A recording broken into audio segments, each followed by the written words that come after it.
My apologies for the lateness of this week's episode. And if I'm making reference in this week's episode to this coming out on Saturday, and it is clearly Sunday now, please just ignore me because I started recording it yesterday and then I had to go to my nephew's first birthday, which ended up being way longer than I expected. So I wasn't able to finish. So here we are on Sunday. But you know what? We've got lots of news, lots of gossip, okay? Lots of word on the street. And if you're looking for bonus content, don't forget to head over to my Patreon, patreon.com/Bravo and Botox, where for $6 a month, you will get 4 bonus episodes a month where I share tea that I sometimes get when I get DMs from housewives and Bravo Lebs, where I recap the weekly episodes. And if anything crazy comes up in the Bravo world, extra content talking about it over there. So yeah, check that out if you're interested and enjoy today's episode, everyone.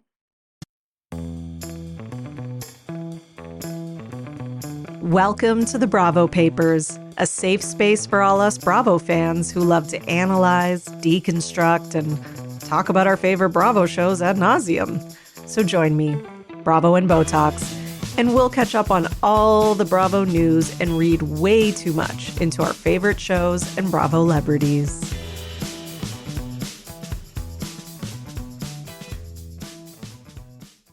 Hello, everyone, and welcome back to another episode of the Bravo Papers, Bravo Weekly News, here with your host, Emily, also known as Bravo and Botox, and hope you are all having have had a fantastic week, because clearly I am late with this episode. The whole, Wendy getting arrested thing, it threw off my whole week, okay? It just threw everything off. I ended up I was already thrown off before that. Let's just be honest here. But my intention was not to get you these episodes on Saturdays, but it's just how it's worked out, just with my other job and stuff like that. Oh, sorry. I literally have cat hair on my microphone, guys. Bean is he's everywhere. Yeah. And just with everything going on lately, woosah right now, because there's so much going on. Yeah, I'm sorry that this episode is coming out on the weekends instead of during the week, because I do like to have it out during the week, and I'm going to keep trying to push it back up with my schedule. But if I'm going to be honest, I think that's probably not going to happen until I'm just looking at, just see my calendar here. I think probably the week of Halloween, which is not next week, but the week after. I think that's when I'll be able to kind of get back on track with the way that I want the recording and have the episode out like a Tuesday or a Wednesday instead of having it out at the end of the week. But for this week and next, it's probably going to be more obviously today is Saturday, and then next week will probably be as well the end of the week. But still make sure you guys are getting your news episode. We don't want to fall behind because there's news. I mean, there is news. There's no shortage of that right now, especially with all these shows airing, and Southern Charm is coming back, and this is the week of breakups. Last week was the week of, I don't know, just Dr. Wendy arrested insaneness. And this week is the week of people breaking up, because we've got a couple of couples that have parted ways. And I'm going to get into that today. So yeah, why don't we start with that? Because why not? Okay. Why not? Why not start with the breakups? Because Next Gen NYC, a great show, hope that they are filming. And if they're not on top of it, they need to be, because what a great premiere they had. But Ariana Bierman and her boyfriend have broken up. And I'm devastated. Guys, I'm devastated because I love this couple. And they were just so cute together. Okay, so her boyfriend is Hudson McElroy, and he was on Next Gen NYC. We saw him last season, and he's just listen, we don't know him well. We just watched them on the show. From what we saw, their relationship seemed great, but that's just filming of a few, of a snapshot in time, a few weeks, less than that, of two people's very long time and history together.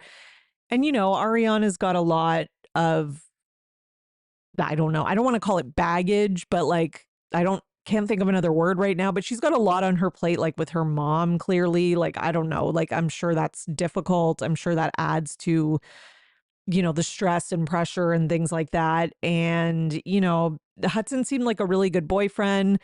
But here's the other thing that we just have to acknowledge. They're young. They're a young couple, like early 20s. They've been together since high school. And, I'm not saying all the time, but a lot of those, I would say the majority of those relationships don't last. Like, yes, we all know the couple who was together since high school and married their high school sweetheart, etc. And that's always a beautiful, lovely story. But let's be honest, the majority of the time, it doesn't work out that way. The majority of the time, people start to grow up and they change. Like who you are in high school in your early 20s is often not who you are for the rest of is usually, and I would hope not who you are for the rest of your life. And, who you are can change, and the relationship can still work if both people like change and grow together. But unfortunately, that's not always what happens. A lot of times the two people will grow apart and they just won't fit with each other anymore. And it's not even necessarily like one person's fault or that one person is like evil or something like that. That's just kind of how it goes. So, I bet you that is kind of what happened, but I'll read you Ariana's statement. So she said, Hudson and I have decided to go our separate ways. While these things are never easy, we both know it's what's best for us right now. We are so grateful for all the love and support you've shown us over the years. Sometimes life takes you in different directions, and that's okay. Love you all. So there you go, like different directions. So yeah, so they probably like grew apart in some way. And, he seemed like a good guy. I think he was really like supportive of her during the season, like when it came to dealing with like, Charlie and like all these other like annoying people that were around. And, I think a lot of people liked that he came from money. I know it shouldn't matter, but he did. So it was just kind of funny because like Charlie and some of those other guys were like sort of trying to flex in terms of like, what they come from. And they're like, rich Nepo baby kind of status. And like Hudson was like kind of the real one in the group, but he didn't flex about it. So I think that was another thing. So he also made a statement and he said, I feel like everyone deserves to hear both sides of our story. I still and always will love Ariana. She's been there for me at times when I couldn't be there for myself. I still have a lot of things I need to heal from and deal with on my own and to become the person I truly want to be. I appreciate all of the love and support everyone is showing us during this difficult time. So, this sounds like as far as like Bravo breakups go, and maybe because they weren't in the Bravo world for that long is why it seems pretty mature. So, I'm proud of them for that. And it is kind of ironic how like one of the youngest couples is having one of the most mature breakups. If you think about it like that. But, maybe in the good news and kind of like the silver lining is that Ariana and Riley are like really close and they're going to be getting a new apartment together, which is like super fun for the next season of Next Gen NYC. Like, I love this. I think we all love their friendship. And, Ariana was talking about moving out of the apartment in a video, and Riley commented and said, can't wait for our new apartment with like, the emoji that has like hearts over the eyes. So yeah, that is kind of like a silver lining is that, listen, this is their 20s. This is their time to have a roommate, live with your girlfriend, like have adventures and have fun and, I guess dating and all that kind of stuff. Although I do believe Riley has a boyfriend. I just, she did kind of drop some clues about that a while ago. I don't know if they're still together, but we'll see. So yeah, and I'm sure we're going to get more details about it next season of Next Gen NYC. So we will look forward to that. I'm not going to lie. There's this little part of me that hopes that maybe after some years of break that they find each other again because, they just seem like such a good couple. Okay. Now, the other breakup that is going on is sort of like an off-camera kind of one, but with somebody who was on camera, which is Olivia Flowers from Southern Charm. But, you know, it is something that people are talking about because this is not just like a boyfriend and girlfriend breakup, but we all know Olivia from Southern Charm, of course. And she has broken off an engagement. And not just like any, like we just got engaged and we were like, you know, a little bit into planning. No, they were like set to get married soon. Like we're talking like November of 2025. Okay. So they were supposed to get married next month, which is pretty wild. And if you follow Olivia on social media, which I do actually, you know, you will see that she's been doing like all the wedding things. Like there was, I think this is kind of like the craziest part is that um, there was like a bachelorette that she was posting about. What was the other stuff that she, hang on, I had like some stuff listed that she was, okay, yeah. So she was like publicly talking about like the wedding venues and stuff like that. And like the bachelorette was like a big thing. So it's just, it is pretty wild to see this. And the announcement comes with like a kind of partnership with Cabine Creative, which is, I guess, like I think that's like maybe the PR company that they're, you know, that maybe she was partnering with for a lot of the wedding stuff. So let me read the announcement first. So this was on October 14th. After much thought and many heartfelt conversations, Olivia and her fiance Alex have made, so again, it's not from like Olivia's point of view, right? So it's being made by this PR company, which is unusual, but it seems like she was in some sort of agreement or contract with this company in terms of like promoting the wedding venue and stuff like that. So I do kind of understand, I guess, why they're doing this, because maybe they have to, or maybe Olivia has to do it through them, I guess. Olivia and her fiance Alex have made the difficult decision not to move forward with their wedding. This was not a decision made lightly, but one grounded in deep mutual respect and love for one another. While this isn't the path they originally envisioned, they are profoundly grateful for the love and support of their friends and family. Alex and Olivia remain committed to each other with a renewed sense of clarity, strength, and appreciation for honoring one's heart. She is very appreciative of your grace and kindness as they move through this transition together. Okay, that is a very interesting statement because there's kind of this implication that they're still together. And that's what I kind of find weird about it. Like it says, they are, where is it? Alex and Olivia remain committed to each other with a renewed sense of clarity, strength, and appreciation. Okay, so what does that mean? Like, that really sounds like, it sounds like they're trying to say, like, we're not getting married, but we're still going to be together, which is such a weird thing to happen, like, literally a month before the wedding.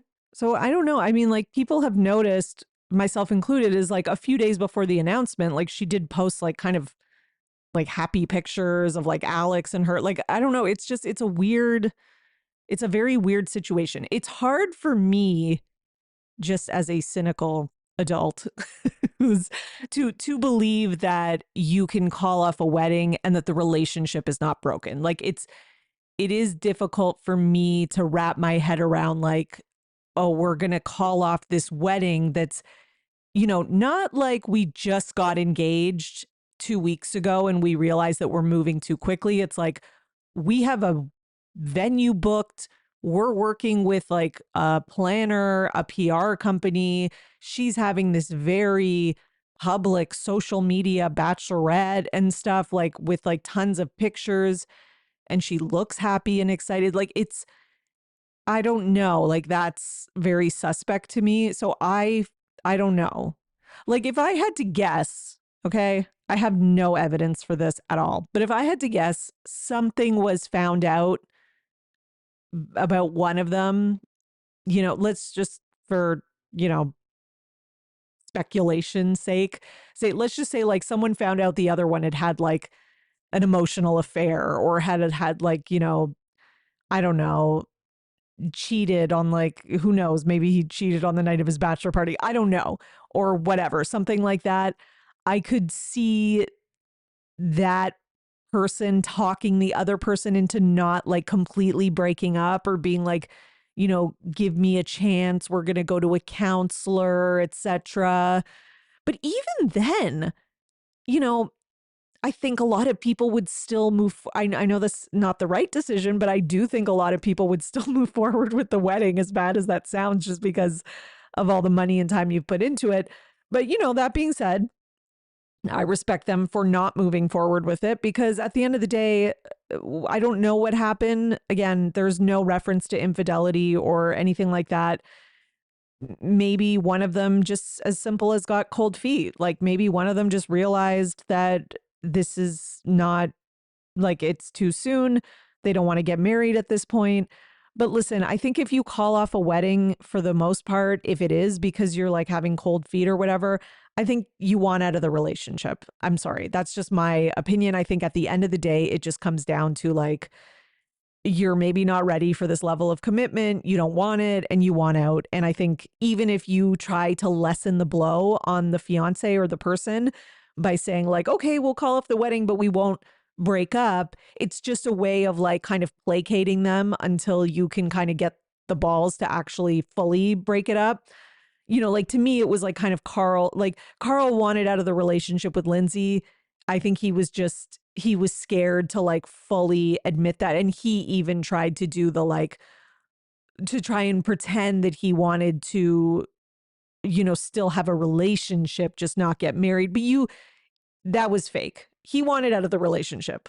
Like, that's it. He didn't want to be with her. He didn't want to marry her. Like, that's it. And I think a lot of guys are wimps about it, and they don't have the guts to, like, fully own it. So they do this kind of, like, halfway thing. And I actually think it's mean. And it's actually nicer to just rip the full Band-Aid off and be honest with the person. And again, I'm here ranting and getting upset about something that I don't even know is true. Like, I don't even know that that's what happened. So, so we will see what happens as time goes on. I'm sure we're going to find out more details about this, because that's just kind of seems to be what happens when it comes to these cases. And I don't know. It's almost too bad that she's not on Southern Charm, because I kind of want to see, like, I kind of want to know what happened. Okay, but wishing Olivia all the best. I am replacing all my underwear ASAP, because I have found my perfect versatile underwear that I'm obsessed with: the boy short and the full brief from the Skims Fits Everybody collection. I've been wearing Skims for a few months now, and it has solved my bunching problems. Usually I wear thongs during the day, because honestly, I've never had a full brief underwear that fit well before, that aren't constricting, but also stay in place and don't bunch when I have pants on. Listen, I love a thong, but sometimes you just gotta wear a full brief, okay? Like, if you have your period or something. And the Fits Everybody full brief and boy short, they both do the trick, okay? The fabric is so comfortable, it just melts onto your skin, and it's low profile under your pants. It's like I'm wearing nothing. I forget I'm even wearing them. No adjusting during the day at all. So shop Skims Fits Everybody collection at skims.com. After you place your order, be sure to let them know I sent you. Select podcast in the survey, and be sure to select my show in the drop-down menu that follows. Okay, guys, I know it's October, but let's be honest, the holidays are coming, and they sneak up fast. One minute you're buying Halloween candy, and the next is December 23rd, and you still have 7 gifts to buy. But not to worry, because it's fun to get started early, an excuse to shop, right?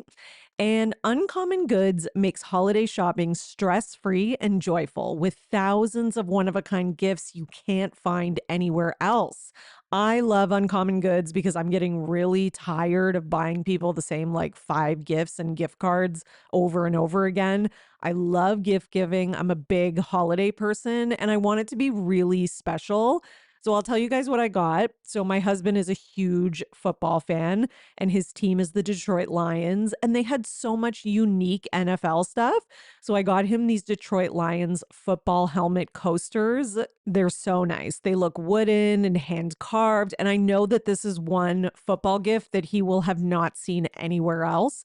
And the best part is, with every purchase you make at Uncommon Goods, they give back $1 to a nonprofit partner of your choice. They've donated more than $3 million to date. So shop early, have fun, and cross some names off your list today. To get 15% off your next gift, go to uncommongoods.com/bravopapers. That's uncommongoods.com/bravopapers for 15% off. Don't miss out on this limited time offer. Uncommon Goods. We're all out of the ordinary. In other Southern Charm news, Catherine Dennis, I just reported, like literally last week, about her going to jail for a DUI. She has already been released. So that was fast. So she's been released from jail after only serving 11 days of her 30-day sentence. Okay. So I guess Us Weekly has confirmed that she was released from the Berkeley County Hill-Finkley Detention Center in South Carolina on Tuesday, October 14th. Okay, so she was sentenced to those 30 days and she only served 11 days behind bars. So here's the thing. We don't know why she was released so quickly. I mean, you can make some guesses. I don't know.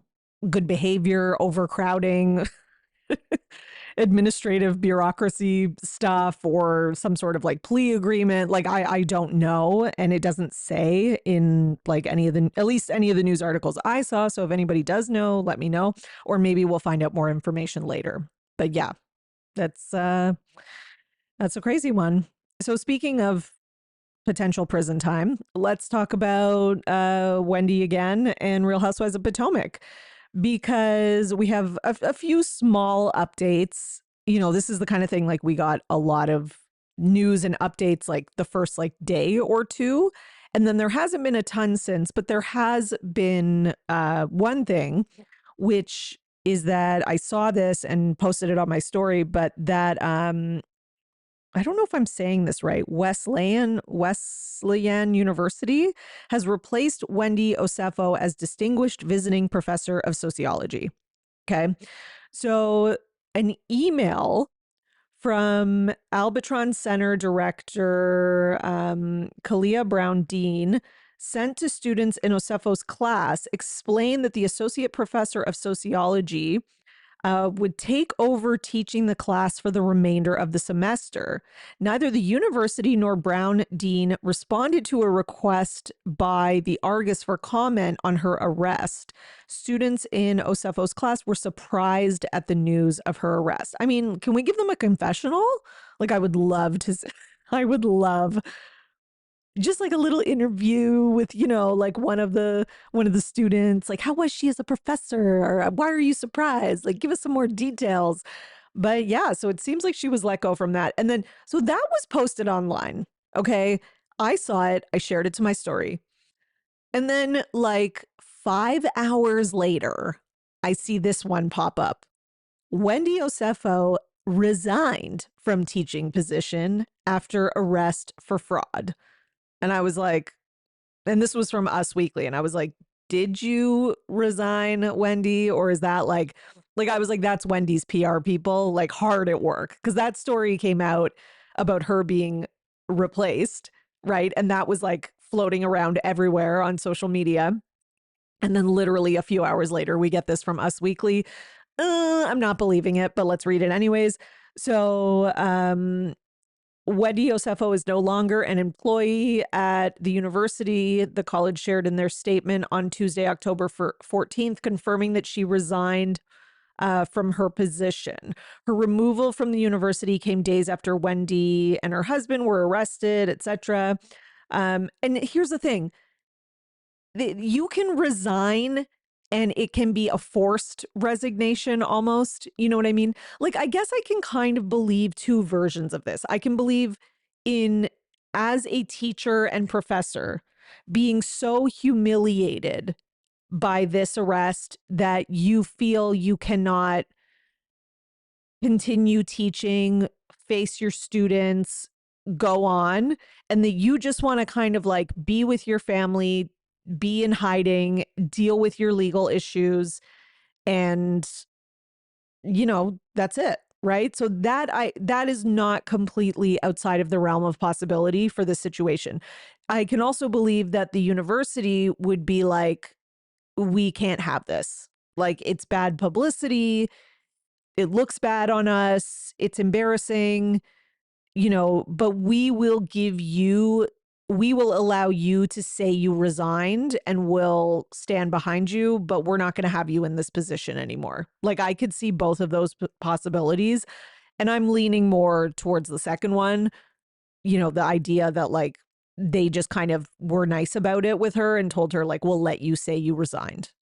But like once you've been like charged for something, it's tough to remain in that kind of position. Like she's like, this is like a prestigious type of position. So it is, your reputation and what you do outside of work, it does affect it. And that's just the real world, you know? Now, the other thing that everybody's been talking about in the world of Potomac is that Ashley has spoken out, so to speak, about this arrest. So she was doing this, performance, if you can call it that, singing. And, people were kind of like, what do you think about the Wendy situation? And she was like, we're making melodies, not catching felonies. Oh, good one, Ashley. And then the other thing she said that was more interesting than that line was that this ain't news to us, but it's news to y'all. Okay, now that's interesting because what do they know? I know that they picked up filming and that all the cast was there after Wendy was arrested. So obviously, and we know Giselle and Ashley are like the messiest people ever. So they're going to tell us whatever they know, I'm sure, in whatever way they can. But they're taking pleasure in this because they are. But what I will say is that this really sounds like they knew something. Now I'm wondering, did they literally like suspect this burglary was fake, or did they just always know Wendy was living outside of her means, or did they suspect she was living outside of their means, or did they hear things about their finances? Like Giselle always says, did they hear like word on the street about Wendy's finances? Is somebody close to Wendy's family, telling Giselle T and stuff like that? Like all of that is possible. So we will see. But listen, they're allowed to, film a scene. They're allowed to have a moment. They're allowed to talk about it and be shocked and all that kind of stuff. But Ashley also needs to, and again, Wendy and Eddie, they're not victims. They've put themselves in this situation. So fine. And I can understand everyone who's saying that. But like, don't pretend, Ashley, you especially, let's not pretend that you are like so much better than this. I'm sorry. Like, you stood by that disgusting predator husband of yours when he was grabbing asses and sexually assaulting people, and you were lying for him and you were defending him and you were, in my opinion, in cahoots with Monique covering up evidence from her freaking surveillance video. I still stand by that. So don't act like you are, you're like Miss Innocent who's never had any sort of like legal troubles, or at least been involved with somebody who's having legal troubles. And like, I just feel like she's got like the Schadenfreude or whatever, and she's taking advantage of it. Fine. But, it is kind of this cast, it's a lot of hypocrisy. Okay. Not from Giselle. I'll give Giselle that, but in terms of like legal stuff, but, Ashley has had her share of legal stuff on the show that we've seen play out. So, she's all about like defending somebody until it's somebody who she doesn't really like. That's really what it is. Right. Okay. Andy Cohen is also responding to the Wendy and Eddie arrest and news. He said he learned about it at the same time as everyone else. and that he only knows what he's read online. And he said, I am really sad about this. I'm a Wendy fan, and she has been a great housewife and a great role model. She's always led with education and solid family values. Yeah. And you know what? I think that is just it. And that is why this story has taken off the way it has. And that's why it's been so shocking. Because, insurance fraud and arrests and stuff like that in the housewives world is not new. This is certainly not the first, nor is it the last. Maybe it's one of the few where the people have been like caught.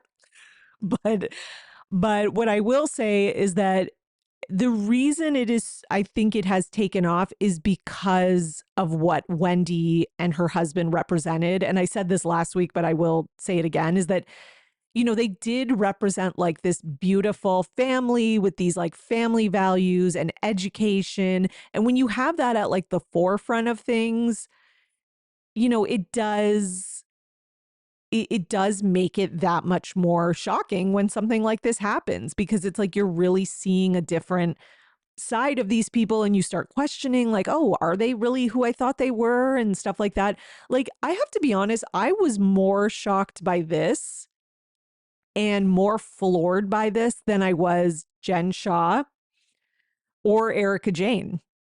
And although I think the Erica Jane and Jen Shah things, those are way bigger deals, way bigger crimes, those are like serious, like involving like real people who are victims and all that kind of stuff. But I never looked at Erica Jane as like a good person. Like, I always thought something was shady about her and her husband. It always was weird, the level of money they had, like having more than one private jet for like a lawyer is like kind of crazy. And Erica Jane just always came off as an asshole.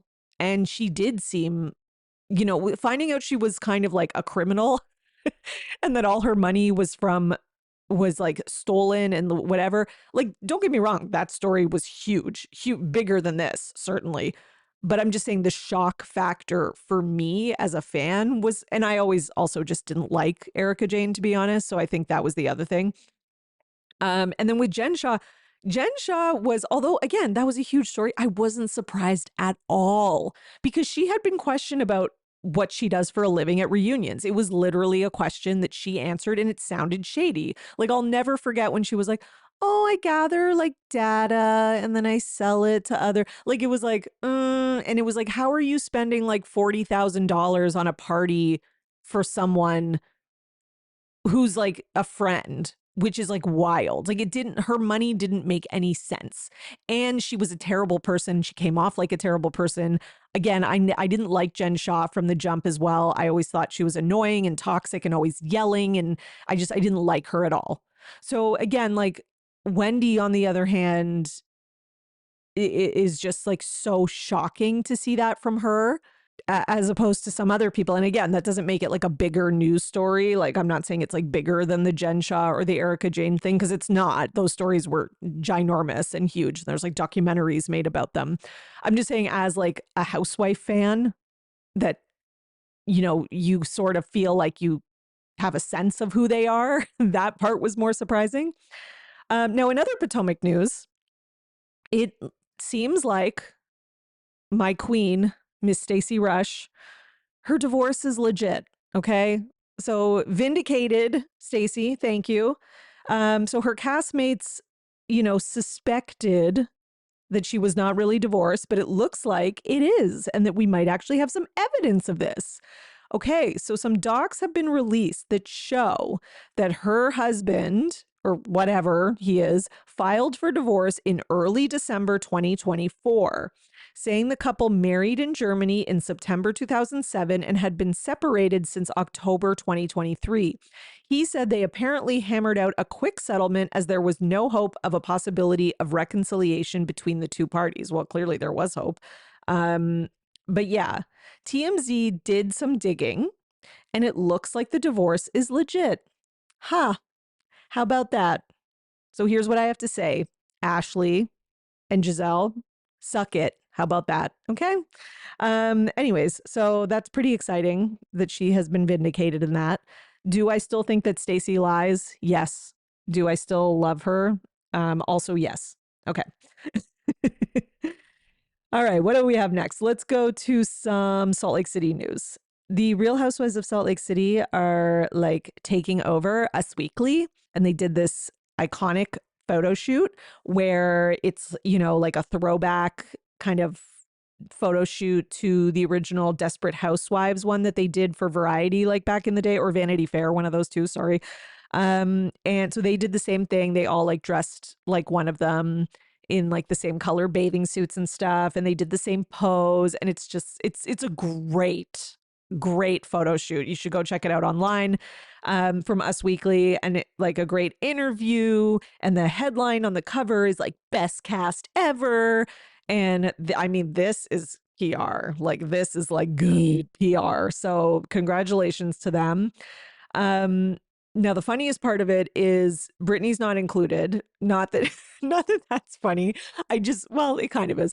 And then she commented and she's like, wow, everyone looks absolutely gorgeous. What a fun article. Love all of this. And I'm like, and that is Brittany's way of being like, why wasn't I in the photo shoot? What about me? Like, poor Brittany. But you know, Brittany, you're a friend of, like, you're a friend of, I'm sorry. So yeah, they all got featured in it, and they're reality stars of the year. And they're, you know, Us Weekly is slowly kind of rolling out other people that they consider reality stars of the year. Like what's her name? Maddie from Southern Hospitality, which I was kind of surprised about. Like, I love Southern Hospitality and I like Maddie and everything, but I just wouldn't have thought of her, I guess. But maybe it's also just because Southern Hospitality hasn't been on for a little while. And sometimes I forget that, like, this, you know, it's a year. So it goes back to January 2025. And like a lot has happened since then, right? So just a few interesting things from that article that are kind of worth talking about is Angie was asked about her feeling that Lisa tries to dig up dirt on the other women. So here's what she said. I would like to see Lisa move differently in the group. Stop with going behind people's backs. There's much more interesting things than trying to dig up information or making up lies about people in the group. Those things become unforgivable at some point, and it will ruin our show. Okay. I mean, she's got a point. She does have a point. Like, you know, there's a little bit of a balance that you have to have between like bringing up things that are floating around in the news and that, you know, everyone's talking about on social media and stuff. You know, that is kind of part of Housewives now. Like, you can't really avoid that. But then there is another side where like you're really, really digging and like you're taking it too far. You're doing like a Marisol, like hiring a private detective to follow people. Like, there is a point where it goes too far where like it does break the cast in a way that cannot be reconciled, and then it can ruin the show. So I do see what she's saying. No, I gotta say, like, I never really thought of Lisa as the one who does that a lot. Like, I thought she did it, but I didn't think she did it like so much more than like Meredith or anyone else on the show.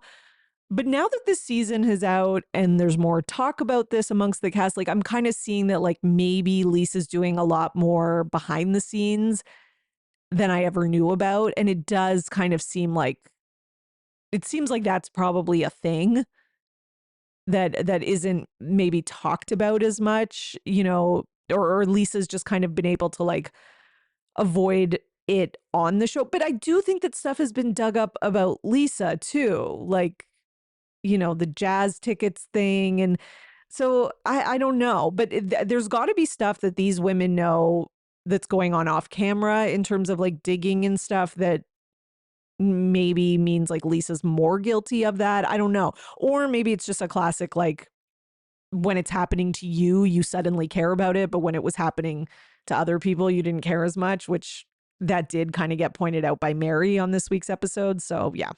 Anyways. Okay, let's go to Whitney Rose on Watch What Happens Live. So she reveals that she lost over $500,000 on Wild Rose Beauty. And I just have to point out that number one, I'm not surprised. Number two, she really annoyed me this week with her whole thing about like she has the right to be upset at her husband and saying he wasn't supportive. And I don't know the full details and context of everything. But what I will say is that like, yeah, maybe he wasn't supportive because he's a business person and he kind of knows that this was maybe not the best thing to sink $500,000 into. Like housewives businesses, especially these like beauty ones, are a dime a dozen. I don't think Whitney has the type of fan base that can support that. Like some housewives really have like stans where they have like a serious group of stans that will like, like Teresa Giudice or who else has like even Lisa Barlow, like who have like legit stans. Whitney really doesn't have that. Like she does have a few, like there's like maybe like 3 people I see on Twitter who are always like, Whitney, she's queen. But like besides like literally those same 3 people, she doesn't have like that like group that are obsessed with her individually. Like there's the people who are just obsessed with Salt Lake City as a whole and who kind of like stan the cast as a whole. But in terms of like Whitney having the fan base to like sustain a business like this, it's just not feasible. I don't know. Maybe Justin saw that. And I kind of think like he deserves a little bit of credit for, I don't know, like, don't be mad at him that he didn't think it was a good idea and then he was right. Like, that's not his. And he still said in an episode that he was like putting his life savings into it. Like, is that not supportive enough? I don't know. Okay. Let's go to Orange County. Actually, no, let's not. Let's go to the Valley because Sheena is continuing to act a fool. So we might as well talk about it. So Sheena on her podcast Shenanigans, she had an episode where she had Kiki Monique on and Ryan Bailey. And on that episode, they start talking about the whole like Adriana thing. So just a reminder, Adriana was on Watch What Happens Live, and she basically said that there were issues between her and Captain Jason and that was because of Sheena. So Sheena was the person that Adriana was least looking forward to seeing at BravoCon in November. Okay. So Sheena comes on this podcast and says that she has brought receipts. And, they talk about the receipts and the receipts have been posted.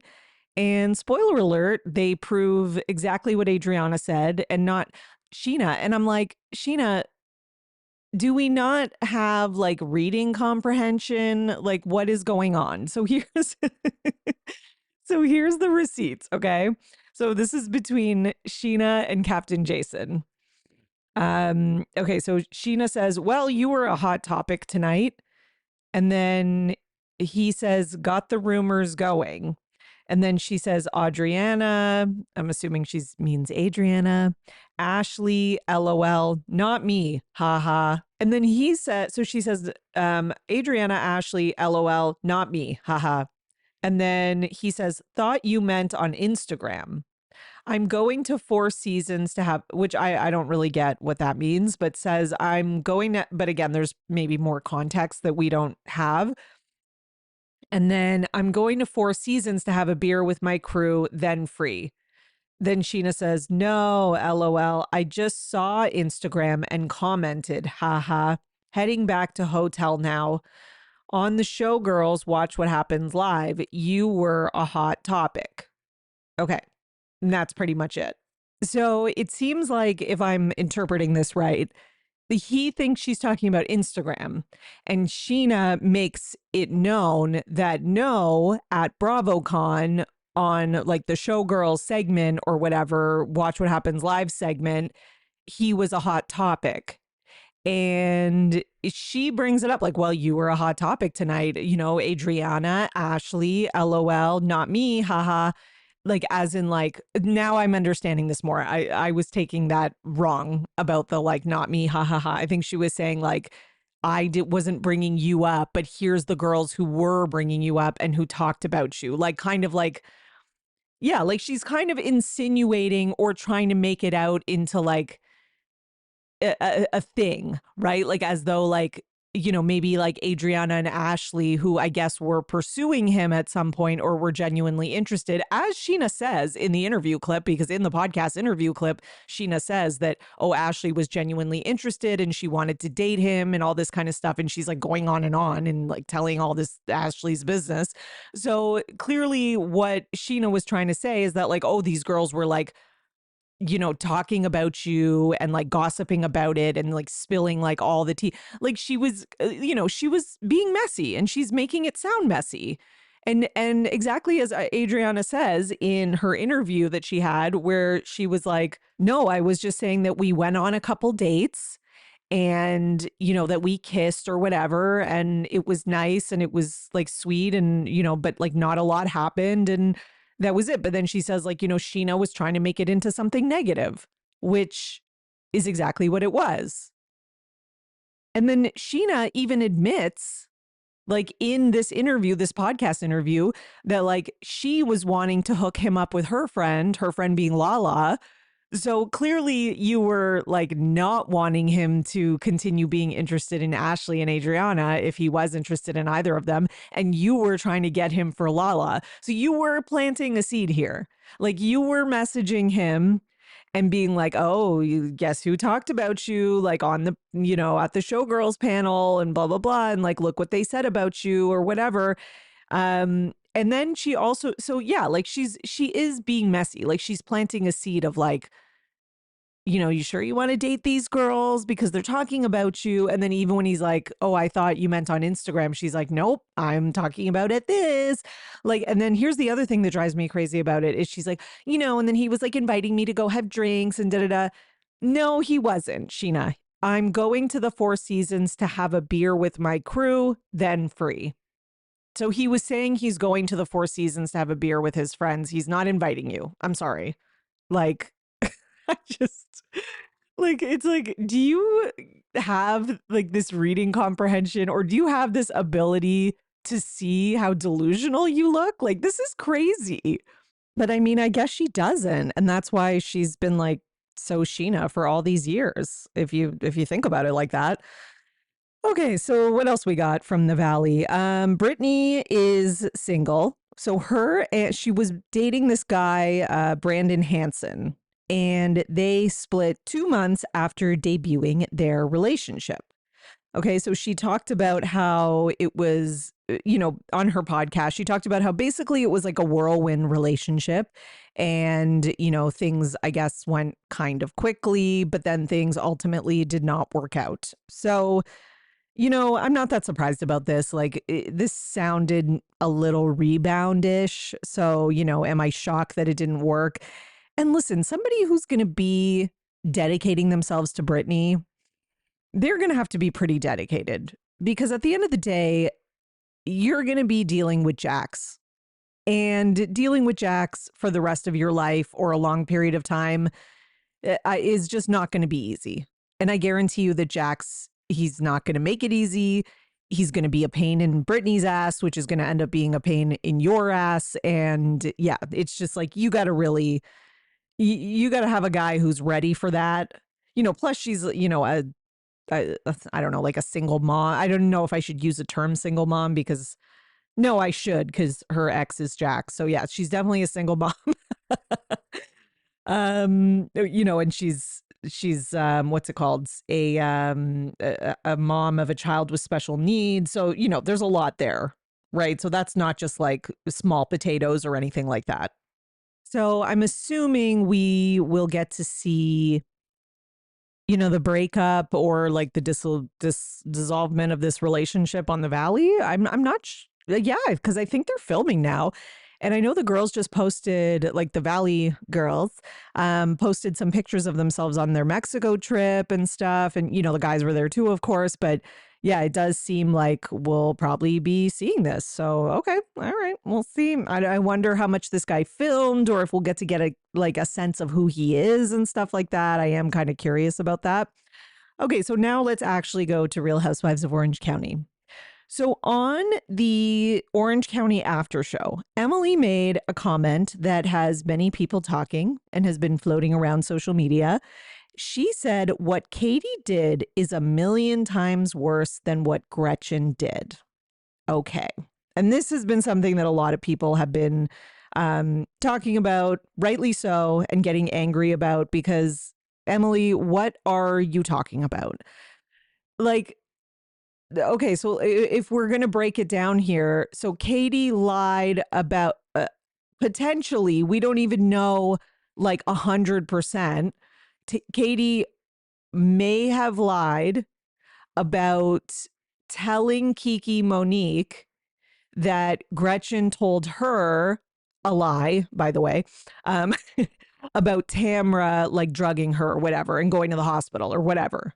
Okay. So that in comparison to Gretchen lying about the event in itself, about even going to the hospital and them, finding drugs in her system and having like a toxicology test and all this other stuff, which is a way more intricate, serious lie. Like how I don't know, unless Emily, because I didn't watch the entire after show, unless she's referring to, in comparison to like Katie going to like, I don't know, like the whole thing about like Heather. And like, Heather's kid said, or Emily's kid said that Heather's mean, which if that's what you're talking about, you're even more delusional. Because let me tell you right now that Katie and her daughter saying that your kid said that Heather's mean was the dumbest, stupidest thing and was so petty and so nothing. And by the way, compared to what you dug up and brought up at last year's reunion with like Katie's, alleged, DUI or whatever it was, or the road rage incident, I should say, and her custody thing. Like, I need Emily off the show. Like, I'm really done with this. And I'm really done with her like sitting on this throne of judgment of everybody else and acting like, she's like the producer of the show who's like manipulating the storylines, and like she's very much playing both sides every episode. She's very much dropping like little bombs and pot stirring here and there, trying to kind of use her son's diagnosis, whatever that might be, because it's not even clear at this point, as her storyline and sort of capitalizing off of that. And it's not even working. It's just like, it's a mess. And I'm good. I'm just so good. Okay. Now, in other OC news, which doesn't directly involve OC cast members, by the way, Dorinda Medley, yes, Ms. Dorinda herself, Clip, got into a little bit of a spat with her co-host, Kiki Monique. Okay. So as we all know, they host a radio show together on Radio Andy. And the two of them had a little back and forth discussing Katie Janela and like basically the housewifery kind of game of it all, right? And basically Dorinda expressed the opinion. Now, I don't know if Dorinda handled this conflict with Kiki in the best way. She handled it basically in the way that Dorinda handles all of her conflicts, as we've seen on New York over the years. And like, boy, does this clip prove that Dorinda was never acting or putting on like a facade, because like this could have been her arguing with Sonia. This could have been her arguing with Bethany or or Ramona. Like it was literally like a Real Housewives of New York argument, except, Kiki is not like reactive and toxic like those other women. So she just kind of, it gets kind of what's it called, resolved like pretty quickly and wraps up quickly, not because of Dorinda, by the way. But basically Dorinda kind of sees Katie in, as like, okay, she's doing like her housewife game and she's kind of playing it well. Whereas, even, whether you agree with her and you're like on her side when it comes to the whole like Kiki Monique thing of it all and her like lying about it or not lying about it, she's playing the game well. And that's kind of how Dorinda's viewing, like Dorinda seems to be viewing it more strategically, whereas Kiki is more coming from a personal place of like, she's still like offended and like butthurt that Katie called her a liar. And because of that is saying she's not a good housewife. And like, you know, in terms of the overall debate and the topic, like I have to lean more towards Dorinda's side because at the end of the day, you know, the majority of viewers are not you, Kiki. Like the majority of viewers are just regular people who aren't listening to all these podcast clips and aren't like online, like, you know, in the comment section and on Reddit. Like a lot of Housewives fans are, don't get me wrong, because Housewives fans are very dedicated fans. But the majority of people that watch the shows are just the casual watchers. That is actually the truth. And the majority of people probably do see it from Dorinda's perspective, like, or have the similar opinion and are not going to be here being like, well, she personally hurt me and by lying about whether she told me about that, you know, about what Gretchen said. Like most people don't have that personal attachment. And I do think that it kind of seems like Kiki is having trouble stepping out of, you know, the personal attachment and offense that she has in the situation. So yeah, so they really do get into it and it gets like pretty heated, especially on Dorinda's side. I have to be honest, it's mostly on Dorinda's side that it gets heated. But you know, they kind of wrap it up and resolve it pretty quick. But yeah, you know, Katie, the Katie of it all has everybody, even coworkers and friends, bitching at each other. So isn't that what Housewives is all about? I think so. Okay. Meanwhile, Alexis Bellino threw some Instagram shade at Gretchen. So she put this post up on Instagram and it's a picture of her and, you know, some of the OC housewives from when was it 16 years ago. Okay. And the picture is supposed to be her, Gretchen, Tamara, and Vicky. It's like a Getty Images picture. But then she puts like a big emoji, like covering not just Gretchen's face, but like her entire body. And she writes, "Oh my gosh, at Tamara, at Vicky, an oldie but a goodie 16 years later." And then she, you know, there's more about the Botox is working or something like that. But yeah, clearly Alexis is, since she is good friends with Tamara, she is clearly not Team Gretchen, which by the way, doesn't make me like Alexis anymore. I never was a fan of Alexis. Now, that being said, I preferred Alexis over Gretchen as a housewife because I always found Alexis to be more entertaining. And here's why. Alexis couldn't, not in the most recent season. She was a complete disaster when she came back and did that whole thing after it was a gong show. Her original stint, though, she couldn't help but being her own, like, kind of dumb, delusional self. And it was entertaining. Like her tagline about like, you know, my body is sinful. Like just that, her trying to like put on like a certain facade of like her and her husband's life. And like, there were just so many ridiculous, like absurd moments with her, like the trampoline park and like her working for Fox 5 and like just the list goes on and on. And she just had so many like, she had so many bad moments where Tamara was like, I didn't let my kids fall in the pool while they were strapped to their stroller because I was drinking. And then she's like, my husband got them out, Tamara. Like just so many good moments like that. And then Gretchen, on the other hand, I have always felt to be extremely, what's it called? Like fake. Okay. Like she just puts on a really fake persona and she's always trying to pretend she's like little Miss Perfect and da da da. And Alexis was trying to pretend she was little Miss Perfect too. But the reason it was more digestible with Alexis is because Alexis was so bad at it. She was so terrible at it and she fumbled it every single episode of every season she was on that it was hilarious to watch. Whereas Gretchen is better. She's pretty good at being manipulative. And I think she's had quite a bit of people fooled all her years on the show, including now. Now, not as much because I think the audience is savvier now. But I do still think that, you know, if, you know, I'm having to make like that who's the lesser of two evils in terms of like Housewives entertainment, fine, we'll take Alexis. Begrudgingly, because I really don't like either of them. Okay, let's talk about the Real Housewives of Miami because Adriana did this ET exclusive interview and she is not like, she's not messing around. Okay, that's what I'm going to say. Adriana is not messing around here. she was spilling like some serious tea. Like I watched the whole thing and I was like, oh my God. So the interviewer is asking her about like the fallout between her and Julia's friendship. And listen, it's not like she gives us information in terms of like her perspective and her point of view on the argument. That's something that we haven't heard before. However, she does start to unveil things like towards the end of the interview where she starts telling us things like that, she was sitting and like having drinks with Julia one night.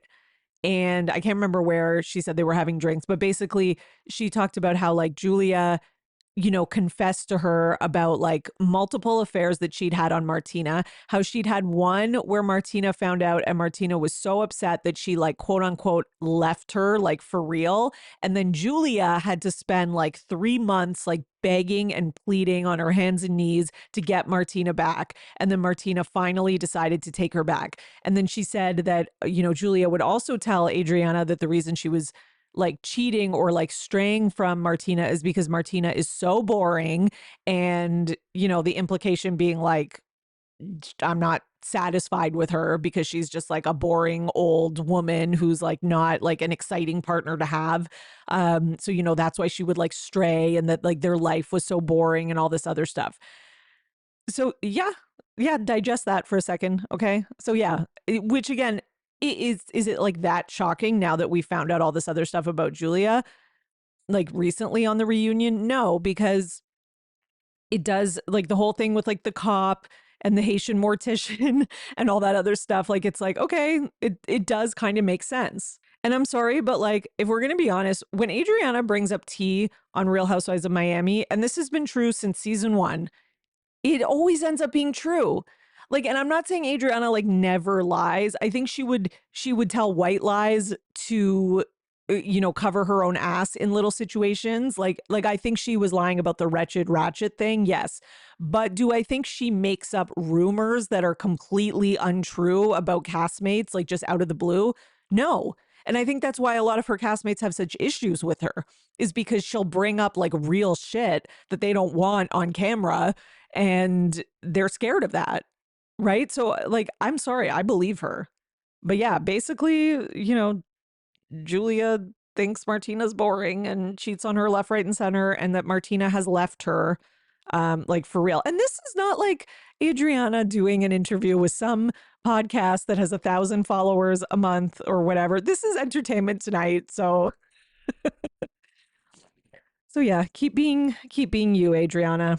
Meanwhile, Julia has released a exclusive to People magazine, guys, okay? Where she says she is quote unquote seeking treatment for PTSD after explosive outbursts on Real Housewives of Miami. And then she says it was a cry for help. Okay, Julia, I'm going to read your quotes, but I just want you to know that I'm not buying 1 second of this. Okay. So she says it was very emotional. Reliving those moments is really hard, but it also made me think and self-reflect. The beauty, as hard as reality television can be, is that it can be a pathway for personal growth and self-reflection. Girl, you didn't say any of this. This is so PR written. Okay. And if you are honest with yourself and your audience, it can actually be, believe me or not, quite a healing experience. Okay. Then she says there's no excuse for throwing things or screaming. Oh, sorry, I skipped one part. She said, it helped me to grow as a woman, a mother, as a wife. I'm still unpacking a lot. I carry a lot of guilt about it and a lot of pain because it can be really hard to look at yourself in the mirror and not like the person you see. But doing that has really helped me see that I need help. I take full responsibility and accountability for my behavior, and I'm sorry again to Gertie. And then she says, there's no room to blame. There's no one to blame for this but me. What I've done, it didn't come out of nowhere. I see now that it came from years of trauma I've never fully faced. It bubbled up. I felt cornered emotionally. I snapped, and that's not okay. What I can see so clearly now is that it wasn't just a television meltdown. It was a cry for help that played out on camera. Okay. And then People magazine says, thoughts? Oh, I'll give you my thoughts. Okay. So this is a Hail Mary of Julia trying to save her job. Period. End of story. I'm sorry. This is not. Okay. Actually, one thing I'll say, Do I think that Julia has PTSD? I actually do, because I don't think you can lose a child the way that she did and not have PTSD. So I will give her that. I do think she has PTSD. I do think she's messed up. I think she has mental health issues. I think she has psychological issues and that she does need help. And the best place for her to get it is not on reality TV. Like, she's got issues, okay?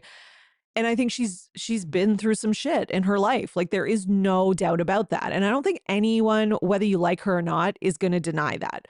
But do I think that she is legitimately in this moment making this realization in a real way and actually going and doing something about it and like really wanting to make a change and thinks that she was wrong and is really regretful about the Gertie thing? No, I'm sorry. I just don't.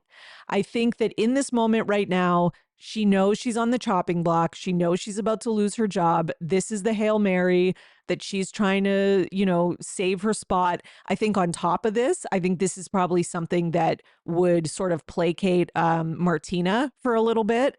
Like, don't worry, Martina. I think she thought that bringing up that Adriana thing and spilling that on camera was going to like secure her a mojito for next season. And I think she's realizing, like many other things that she did this season, it's not going to secure her a mojito. So now I think she's also trying to like satisfy Martina. Like, Martina's a public figure as well. So this is like kind of the, let me sort of show like, oh, okay, all these years of like cheating and now pretty much making my wife look like a damn fool because I've been like playing in her face in many ways or behind her back or whatever. And I also just told the world that like when I told her I messed around with Adriana, she cried, which is like got to be so humiliating for Martina. Now it's just like, let me, okay, Martina, I'll put out this PR statement and then it'll be like the two of us are starting our marriage from scratch. And it's like we're getting a fresh start with, the new Julia 2.0 who's dealt with her PTSD. And now we've got our little boys and all this other stuff. Like, it's just, we see what you're doing. There's no way. I will be shook if they bring her back next season. Guys, like, I will be so shocked if they bring her back. Like, it would be a bold choice. And they would be dealing with a lot of backlash from the audience, which is why I don't think they're going to. But yeah, it would be crazy if they did. Okay. Now, in other Miami news, Gertie was on social media clearing up some stuff about the cruise ship. So let me read you what she said. She said, "No, I did not offer to get on the cruise. She asked me, and that's what my text messages proved." So she's talking about like what her receipts proved in terms of like the whole cruise thing, because Julia was trying to make it out like Gertie asked her, but she was saying that, no, I was invited, right? So then Gertie says, "Till this day, I still don't know why my text messages were blurred in the first place. There was no big reveal except for this simple fact, but blurring them made it seem like I was exposing intimate details, which I would never do that." Okay. So Gertie was trying to kind of clear up some of the, some of the stuff about just like editing. And I do think that Gertie feels that, the editing of both the reunion and, the event where she revealed her texts and stuff like that, I do think that she feels like it's not being fairly edited and things are being taken out of context and all this other stuff. And yeah, and I think Gertie, much like Julia, ironically, because they're on opposite sides of this whole debate, are kind of being pushed off the show in a way. Like, I'm going to be honest, I will not be surprised if Gertie's not back next season. I could be wrong, but I just have a bad feeling about that. And Gertie pretty much, like, Gertie did send me a DM about the editing of the reunion and her thoughts on that as well. Again, I talk about it on last week's Patreon if you're interested in my recaps of the weekly shows. And when I do get DMs and stuff like that, I share them. Head to patreon.com/Bravo and Botox. Okay. There's my little plug. Now, the interesting thing about this, because this is not anything new, what I just read you, but there is something new to this, is because some woman, replies, someone named Connie Going. Connie's coming and going. Okay, so she says, you are the eternal, at Gertie, you are the eternal victim. Move on. This show defines no one. And then Gertie responds and says, hi, Connie. Recognize you from our show. Oh, okay. You are Julia's social worker. But did she pay you a bonus to also be her social media spokesperson? Stay out of this and stick to foster care. I will publicly expose all the nasty comments you have wrote about me and sent me. And if you've seen the show, you know I will. Keep it up, Connie. Okay, what is going on? So Connie, the social worker, is like getting up in the comments and like throwing shade at Gertie. Like, this is so strange because what social worker who does like home visits and all that kind of stuff, like, is like getting involved in, like, I can okay, maybe you can be a social worker and be a fan of the Real Housewives, duh, but but if you have a kind of like relationship, like not like relationship, but you are Julia and Martina's like social worker in their adoption process, why are you going on Instagram and commenting and like taking sides? Like, what is happening? And I'm going to say, and it's number one, it's very unprofessional. It's a breach of sort of like professional boundaries, all that kind of stuff, all the obvious stuff that we're probably all thinking as you're listening to this. But the other part of it is it is just such a wild choice for a social worker to be so like, I don't know, like involved in this weird toxic kind of way. So I got to be honest, like, is this woman like a social worker? Like, is that, I don't know. I'm a little like questioning, like, are you like a government employee? Like, what is going on here? I'm just going to say this, okay, because I don't want to get in trouble or anything, but here's what I'm going to say. There's something fishy about this adoption, okay? There's something fishy about this adoption. There's something fishy about this whole social worker now here. You know, as Phaedra famously once said, something is not right in the buttermilk. I just butchered that. I'm sorry. It was something in the buttermilk ain't clean. Wow, I really just ruined that. I'm sorry, Phaedra. But that is what Phaedra said, and she's correct. I always love that saying. I don't know, it stuck with me for some reason. But yeah, like something is just weird. Okay. That this is just weird. There's something so goddamn weird about this. Okay. That's all I'm going to say. Okay. You can all read between the lines. Okay. My listeners, I know you can. Okay. My last piece of Miami news here is, by the way, I skipped a big piece of Miami news the other week, which I should probably mention now, which is that Todd Napola is suing NBC and Bravo for defamation. This came out and it was like a big thing, but then the whole Wendy thing happened and I was behind on my news. So I ended up, like, to be honest, I forgot about it. But let me talk about it now, and then we'll talk about it in connection with like the more updated story that I'm about to go over. So he is taking Bravo, NBC, Universal to court. Which again, I'll believe it when I see it because we have so many people in the housewives world who say they're taking NBC and Bravo to court and then they never end up doing it. Cough, Britt Eady, cough. So he says that he's taking them to court, claiming the network straight up lied about his finances to juice up storylines around his ex-wife, Alexia Napola. So TMZ obtained the lawsuit. So Todd, who claims he's worth $100 million,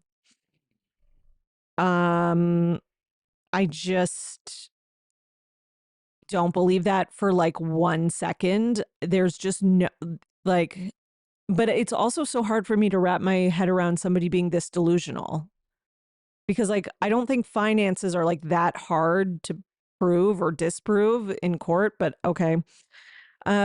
He's saying he's never bounced a check, never missed a payment, and never had any financial trouble. Meanwhile, Real Housewives of Miami is painting him as broke and struggling just to make Alexia's story more quote unquote juicy for viewers. The suit calls out multiple episodes in which Adriana Demora supposedly spread false claims saying Todd's business was tanking, suggesting he might have to break his lease and downgrade his apartment. Todd's lawyers say all of it was bogus and done knowingly by Bravo. Okay, but then Adriana was the one saying it. And like Bravo can't control what Adriana, I guess they can edit it out, but like you can't, I don't know. It's just like I can understand suing Adriana for defamation if she's saying things about you that are categorically not true or repeating like a rumor that can be very like damaging, etc. But I don't see like the reach to sue NBC Bravo is, I don't know, that seems like a bit of a reach to me. And I just don't get how, like, how is Alexia going to go forward with the show? Like, because here's the other thing in connection to this. This man clearly hates Bravo, okay? He doesn't like Bravo. He doesn't like Adriana. And I do think that one of the reasons that Alexia was like a little bit more subdued at the reunion this year, because I did think she was a little bit subdued. And I think that part of it is she was very subdued in regards to Adriana.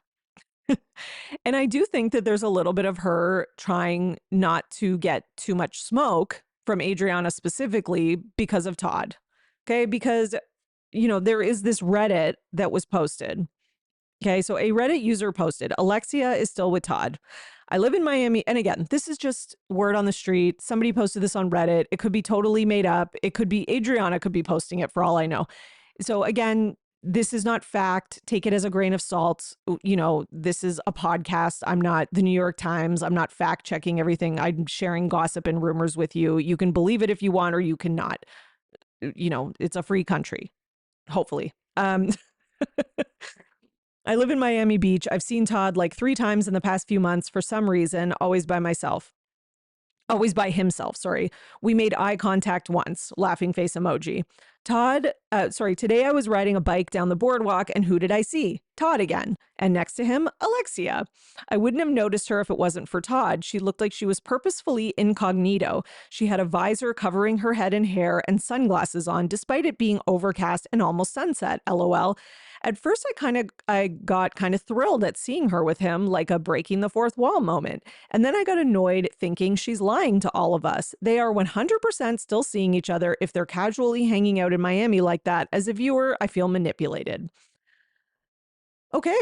So the word, like, to me, like, I don't care, you know, if somebody's like feeling manipulated or whatever necessarily. I can understand why they are as a viewer. I think we're being manipulated by the majority of these reality stars at all times. So it doesn't, you know, irk me that much. But what I will say is, I guess I kind of understand why Alexia would hide her relationship with Todd because of what I just told you all.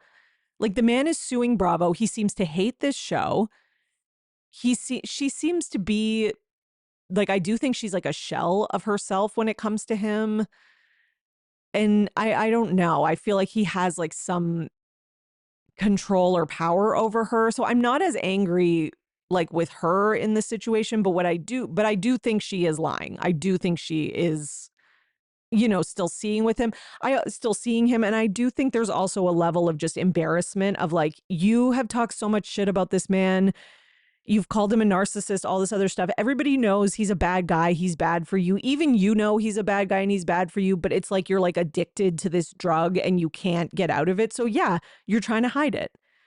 This is not like, the women have been doing this since the dawn of time. Like, I have known women who've gotten back together with toxic guys. They hide it from their friends or they don't tell them right away because they're embarrassed, because they don't want their friends and family to like judge them, to be mad at them, whatever. And I think Alexia is doing the same thing, except her family and friend circle is much wider because she also has the fandom. Right. But, you know, I do agree with the person who wrote this in the sense of like, listen, if we're going to be coming back next season and Alexia is going to be on the show, she is going to need to be honest about that, because like what I don't need on this show is like her pretending she's dating people and like fake romantic storylines. And like, yeah, we don't need any of that. That is definitely what we don't need. Okay. Do we have anything else? Oh, yes, we do have some Beverly Hills news because we have an update on Denise Richards' divorce. Because her ex, Aaron, was actually arrested outside the courthouse. So her lawyer, or his lawyer, sorry, claims that Denise set him up. Okay. So let's get into more details about this. So Michael Finley, who is Aaron's lawyer, told TMZ that Aaron was arrested on an outstanding warrant believed to be connected to Denise's allegations of physical abuse. Aaron was not aware of the warrant, and the lawyer accuses Denise and her legal team of, quote unquote, setting him up by possibly incriminating himself in today's proceedings. Always a victim, right? This guy always has to make himself into the victim, him and his lawyer. If he incriminated himself, then that's his own fault.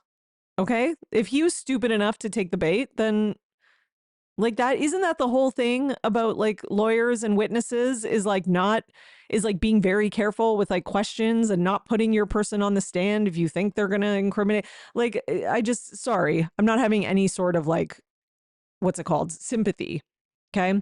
So he was arrested outside the court and taken down a nearby escalator. He did not come back into the hallway. And this is what eyewitnesses told Us Weekly. Denise was calm. She was there talking to her team. And Us Weekly Richard's lawyer confirmed to Us Weekly that he was charged with spousal abuse. They say he seemed confused, didn't seem to understand that he was about to get arrested. I mean, I'm not surprised because, you know, on top of just being a psychotic, abusive narcissist, he also seems not that bright. So I'm not shocked by that. I'm not shocked that he would be easy to get him. It would be easy for Denise's lawyers to get him to incriminate himself. Not surprised by any of that, to be honest. He seems like a dangerous, you know, psychotic dodo bird, which is like somebody who's dumb and also like crazy is like sometimes is like a very dangerous combination. So, and I'm not saying like he's not still like manipulative and any of that stuff, because he is all those things as well. So, wow. But I have to say, I'm happy. I'm glad that he's been arrested, but unfortunately, he's already out on a $200,000 bond. So he's out of jail like very quickly out of being arrested and makes a $200K bond. So where did that money come from? He literally just the other week, I had a story about him like requesting $150,000 or something like that because he was like going to be like homeless and on the street because he can't pay his rent and da da da. And now all of a sudden out of nowhere in like 10 minutes, he's out of jail on $200,000 bond. Okay. So where did that money come from, sir? Because that seems very contradictory to what you told the court in terms of like your desperation and need for money.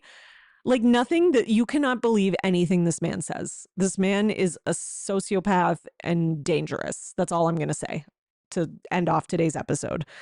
And I hope that he is in jail for as long as possible, as soon as possible, and that Denise is surrounded by security and is safe, because this guy he's bad news, very bad news. And just think about like how much bravery it really took for her to finally leave this guy, because that is just not an easy situation. Like, oh my God. Okay. Anyways, I hate to end on such a, I don't know, depressing note, but unfortunately, that is, kind of the last story of the day here, unless I missed something. Nope. So thank you for joining. Thank you for being here and for listening to the podcast. Your support means everything to me. Thank you for coming back week after week. And if you're new, thank you for joining us. And please come back next week for more news. And again, if you're looking for bonus content, $6 a month will get you 4 extra podcast episodes a month, which is a great deal. And, I will be there to recap the shows and give you any inside tea I have and give you, nice, juicy, extra content every week. Just head over to patreon.com/Bravo and Botox. Okay, everyone, you are now in the know for everything Bravo. See you next time. Bye. Thanks for listening, everyone. Your support really means everything to me, and this show wouldn't be possible without you, the listeners. So please, if you enjoy the podcast, leave a 5-star rating and subscribe so you don't miss an episode. For more, you can join my Patreon, patreon.com/BravoandBotox. And for $5 a month, you'll get 4 extra podcast episodes a month. You'll also get early releases of Bravo Paper episodes and more. Please also subscribe to my YouTube channel at The Bravo Papers and follow me on Twitter, Instagram, at Bravo and Botox and at The Bravo Papers. If you'd like to buy me a coffee, you can at buymeacoffee.com/Bravo and Botox. Send your love through some much needed caffeine. And any guest that was on today's episode will be in the show notes, all their social media and contact information. So thank you so much, everyone. Keep overanalyzing Bravo.